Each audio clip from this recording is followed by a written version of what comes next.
Hi, my name is Joseph Parker, WBO champion of the world, and you're watching Sporting Icons. Now, I know I've spoken about this subject before, about Filip Hrgovic, Martin Bakole. Apparently, Martin Bakole turned down the fight with Filip Hrgovic, but now there's a new update. Again, this comes from Kalle Sauerland when I was watching his interview with IFL TV with Filip Hrgovic on the same interview, where apparently Filip Hrgovic and Martin Bakole have now agreed to have a fight. I think he said around the end of the year, but both of them wanted a comeback fight, a tune-up fight, if you like, before they get it on.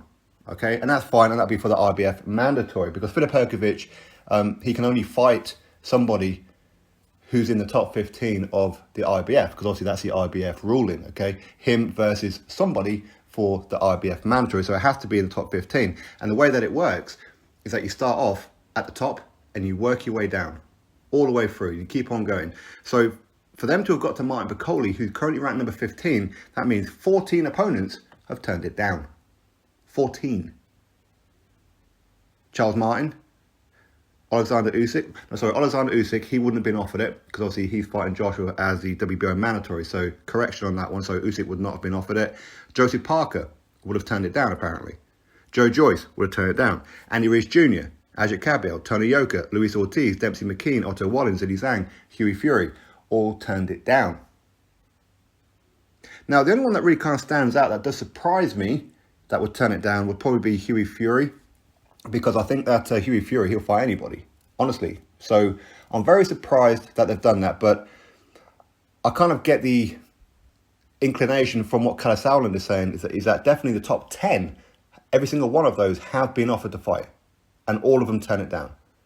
Then they move into the top 15. So it was the top 10 originally, now it's the top 15. So is it a case of they had to have offered Dempsey McKean number 11 first, then went down to Wallin, Zhilei Zhang, Hughie Fury before they got to Bakole? I don't know. Or they could have just pulled out Bakole because he's in the top 15. Maybe that's how that situation worked out. Maybe Hughie Fury hasn't been offered that fight yet. But what we do know is that the price, minimum price, would have been $700,000, of course, which is decent money. And of course, it's for the IBF mandatory. So you fight Filip Hrgovic. If you beat Filip Hrgovic, then at some point within the next 12 months or so, you probably end up going to be fighting Anthony Joshua or Alexander Usyk, potentially, of course, if Usyk beats Joshua. So to turn it down, that's pretty good money. Now, the only one, I mean, if we were to look at, say, all the top 15, as I said, it does surprise me that Hughie Fury would turn it down. But when you look at the rest of them, the only one that I can kind of see, yeah, will probably turn it down because the money probably isn't that good, will probably be Andy Ruiz Jr. Because obviously his last few paydays, twice against Joshua, then of course against Chris Arreola, he'd have been paid sizable sums. 700 grand would not be enough to get him in there. But at the same time, he's turned down an opportunity. But Charles Martin to turn down 700,000, yes, okay, he's had a decent payday before. I think he got about, was it 5 million when he fought Joshua.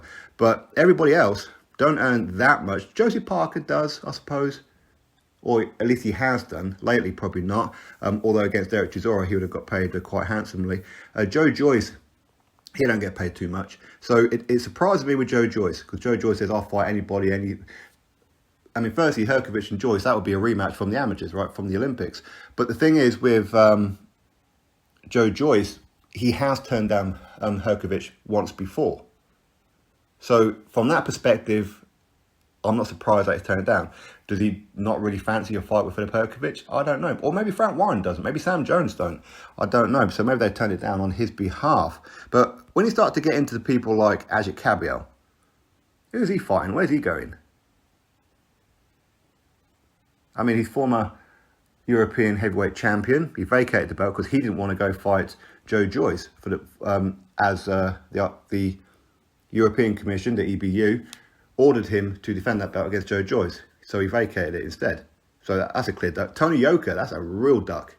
Real duck. I mean, Tony Yoka, Filip Hrgovic, they're on the same kind of level, aren't they? Filip Hrgovic 12-0, Tony Yoka 10-0.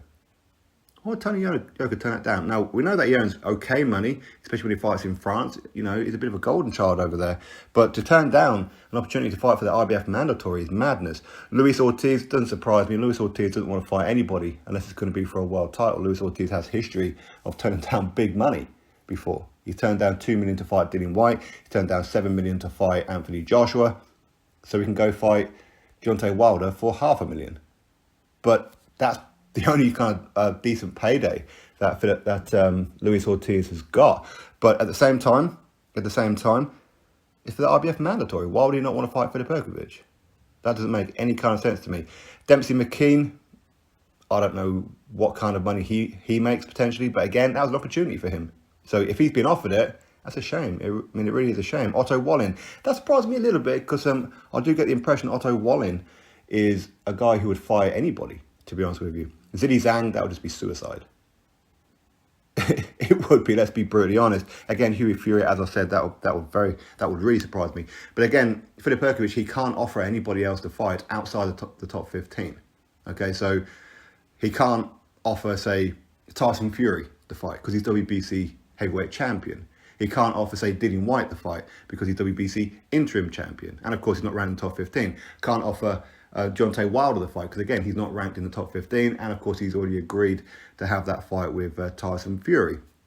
Adam Kalnaki's not ranked in the top 15, so he wouldn't have been offered it. And of course the list goes on. So is he the most avoided man in boxing? Possibly, very, very possibly. Right? He's got a very good, very strong case to say yes. But either way, him versus Martin Bakole, I like that fight. I do like that fight.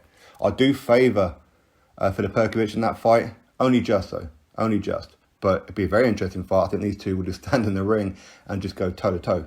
I don't see this fight going very long at all. 3-4 rounds maximum, I think. But anyway, that's my thoughts. You drop me yours for Filip Hrgovic versus Martin Bakole. Drop your thoughts below, click thumbs up, subscribe. Catch you on the next video.